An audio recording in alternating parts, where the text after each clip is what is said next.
Hey everybody, it's Una. Welcome back to the collective. Today we're going to be talking about ways that you can help your child improve their relationship with food. So if you have a child and you're struggling with them eating certain foods, you're giving them foods on a plate and they just won't eat it, or one day they will and one day they won't, and you're not really sure what to do, or you're seeing that your child is just building up a really negative relationship with food. So if that's the case, I hope this video will help you and give you some tips and tricks to incorporate into your world.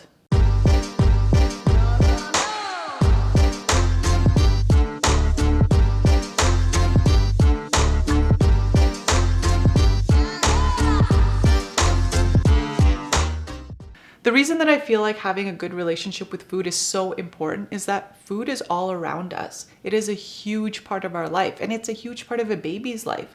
From the time that you start introducing solids, which is typically around 6 months old, you want your child to develop a good and positive relationship with food. I feel like in our society today, so many people just have such a negative relationship with food.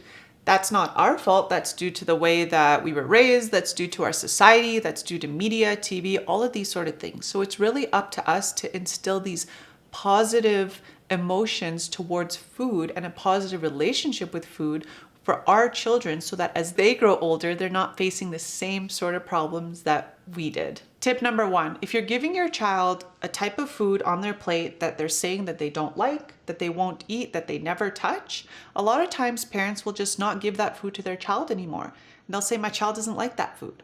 And maybe they don't. But what I want you to do is continue to expose your child to that food. Put a little bit on their plate. Even if they don't eat it, that's completely fine. You're not forcing your child to eat it, but you're still continuing to expose them to that food. There's research that shows that it can take up to 100 exposures before a child will even interact with the food. That means even touching it. It can take even more exposures for your child to continuously actually eat that food. So even if your child doesn't touch that food, doesn't like it, continue to expose and introduce that food and new foods to them. Tip number 2, do not put too much food on the plate. This can be really overwhelming for your child. I want you to put out the dinner plate and put a little bit of each sort of food. So you want to put a little bit of your protein, a little bit of your carbs, a little bit of your vegetables, whatever you're having for lunch, dinner, breakfast. And you're going to present that to your child. For a little child, having a plate that's full of food can be completely overwhelming to the point that they're now starting to feel like, I don't know if I can eat all of this. This is so much food. Where do I start and how do I? Then it becomes a whole different situation rather than focusing on eating the food. If your child finishes one of the things that you put on the plate, you can give them more. If they don't finish it, that's also completely fine. But don't overwhelm your child by putting way too much in front of them. Tip number 3, get your child involved in the preparation of food. Obviously, this has to be developmentally appropriate and safe for your child, but get them involved as much as possible. Get them to cut up some of the vegetables.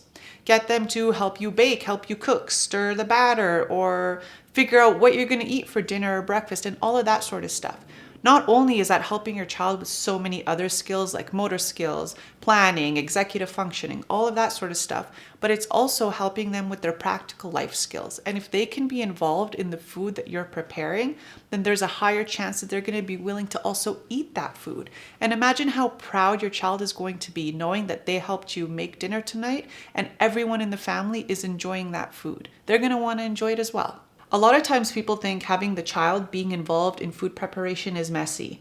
And guess what? A lot of the times it is. But that is okay. You want it to be messy. You want your child to experience different textures. You want them to be involved in that process. That is a whole different topic on why I feel like your child should be allowed to be messy. And I'm going to be making a completely different video on that.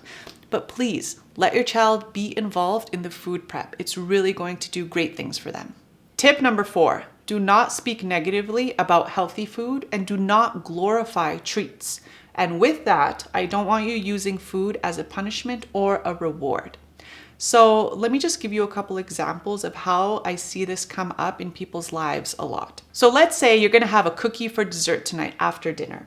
And first you've offered dinner and there's broccoli on the plate and your child is saying, I don't want to eat this broccoli. I don't like broccoli.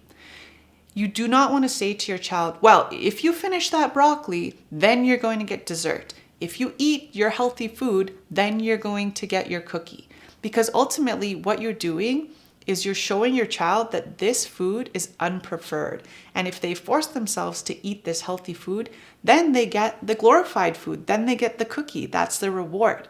So even though a lot of times when you're saying those kinds of things, you're doing it with good intentions because you want your child to eat the healthy food, in the long run, it's really doing much more harm than it is good. Another example of this is, let's say your child has had a really hard day at school.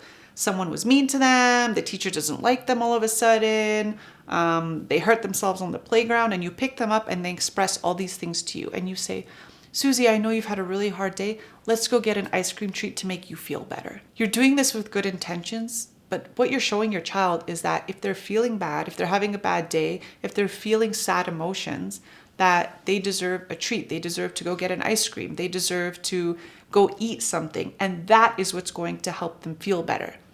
A lot of you have maybe heard of something called emotional eating, or we as adults will say, I'm an emotional eater. This typically can be connected back to those sort of experiences in childhood, where if you've had a really sad day, you go and you get a sort of treat. And a lot of times too, if you've had a really good day, you'll go get a treat. So if you did really well on your test, your parents would say, let's go get an ice cream. Now, what you're doing is you're setting your child up to connect certain emotions with eating. And you want food to just be food. You don't want it to be connected to those sort of emotions. With the reward and punishment sort of thing, an example would be, if you don't listen to me right now, if you don't get your shoes on, you're only having broccoli for dinner. Or if you don't do this right now, you're not having your dessert. You're only having whatever is for dinner. That is using food as a punishment. And we don't want to associate food as being a punishment. So please don't do that. Tip number 5, please let go of having a finished plate.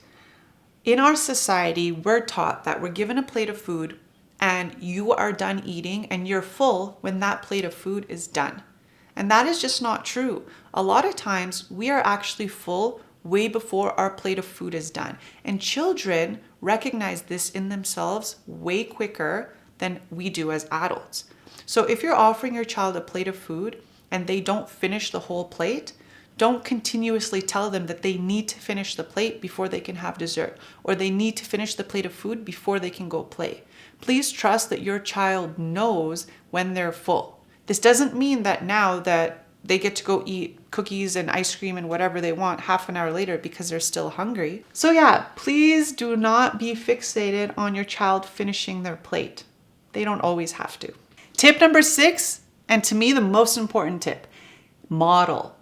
There's no use in you incorporating any of the other things that we talked about if you're not going to be modeling that behavior yourself as the parent. So if it's dinner time, eat together. If it's breakfast, eat together. Obviously, you're doing as much as you can Obviously, you're doing what fits within your lifestyle, but please try to prioritize that as much as you can, especially in those early years. It's really important that you model what you want your children to do. All right, everybody, those are my tips for how your child can have a healthy relationship with food. Let's recap them. Tip number 1, expose your child to foods, even if they don't like them. Continue to offer that exposure. Tip number 2, put a little bit of food on their plate at a time. Do not overwhelm them. Tip number 3, get the child involved in the preparation of food, even if it gets messy. Tip number 4, don't speak negatively about healthy food and don't glorify treats. With that, don't use food as a punishment or as a reward. Tip number 5, let go of a finished plate. And tip number 6, model. I hope you incorporate these tips into your life, and I would love to hear what works for you and what doesn't. If you guys have any questions, please leave them down below. We do videos like this every week, and we would really appreciate if you like, subscribe, and share this with your friends. See you guys next time. Bye.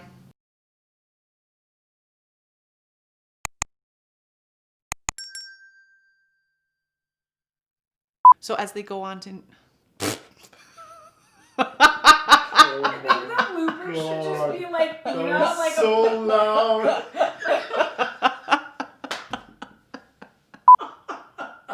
I just woke you up because you were sleeping back there. Into, I don't know.